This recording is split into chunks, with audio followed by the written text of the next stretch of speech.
So guys, आप लोगों में से बहुत लोगों ने मुझसे पूछा है कि आखिर सबसे ज़्यादा सैलरी कौन सा देश देता है। मैं आपको बता दूं दोस्तों कि बहुत सारे देश हैं जहां हम भारतीय नौकरी के लिए जाते हैं। चाहे थाईलैंड हो गया, मलेशिया होगा, सिंगापुर हो गया, या फिर आप नॉर्थ ईस्ट कंट्री में ले लो, दोहा हो गया, या फिर कतर हो गया, सऊदी हो गया, या फिर बहुत सारे लोग थाईलैंड भी आते हैं नौकरी करने के लिए, मॉरिशस जाते हैं, यूएसए जाते हैं, कनाडा जाते हैं, ऑस्ट्रेलिया जाते हैं।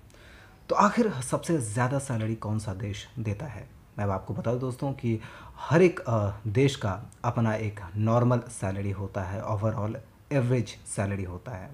और सारे देश को मिला जुला करके बात करें तो सारे देश ऑन एन एवरेज लगभग और लगभग ठीक ठाक सैलरी देते हैं, हम भारतीय हों या फिर वहाँ के नागरिक के लिए। बता दोस्तों कि ऑस्ट्रेलिया हो गया, अमेरिका हो गया, यूएसए हो गया, कनाडा हो गया, सिंगापुर हो गया, कोलालमपुर हो गया, मॉरिशस हो गया, थाईलैंड हो गया, सऊदी अरेबिया हो गया, कतर हो गया, दोहा हो गया, या फिर आप कह लो दुबई हो गया। तो ये सारी कंट्रीज़ जो हैं अच्छे खासे सैलरी हम इंडियंस को देते हैं।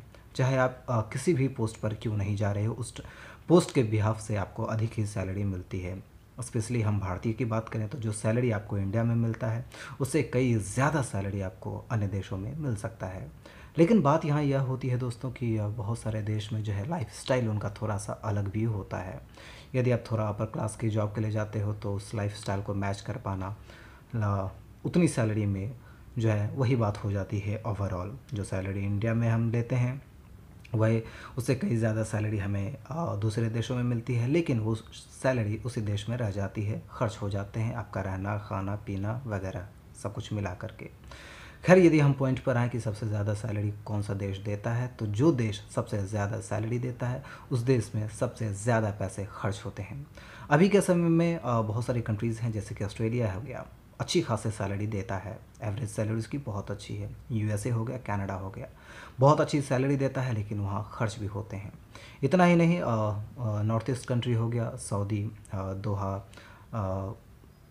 और भी जितने कंट्रीज़ हैं जैसे कि दुबई, वहाँ भी सैलरी अच्छी मिलती है, लेकिन खर्चे भी उतने ही हैं। चाहे आप इधर कंट्री में रह लो, थाईलैंड में रह लो, मॉरिशस में रह लो, मलेशिया कोलालमपुर में रह लो, तो यहाँ की सैलरी भी अच्छी है, लेकिन खर्चे भी हैं। यदि ऑन एन एवरेज बात करें तो सारे देश अच्छी सैलरी देते हैं, लेकिन मैं प्रेफर करता हूँ कुछ ऐसे कंट्रीज़ हैं जैसे कि ऑस्ट्रेलिया हो गया, और ये सब सैलरी के मामले में बहुत अच्छी कंट्री है। ऑस्ट्रेलिया, यूएसए, कनाडा, या फिर आप कह लो दुबई, कतर। देश जो भी डेवलपिंग देश होगा वो आपको थोड़ी सी कम सैलरी देगा, लेकिन जो देश ऑलरेडी डेवलप्ड कंट्री है वो कंट्री आपको ज़्यादा सैलरी देता है। और कोशिश करो कि उस देश में, जो देश डेवलप हो चुका है, वहाँ यदि नौकरी मिल जाती है तो अच्छी खासी सैलरी आपको मिल सकती है और अच्छे खासे पैसे बच सकते हैं।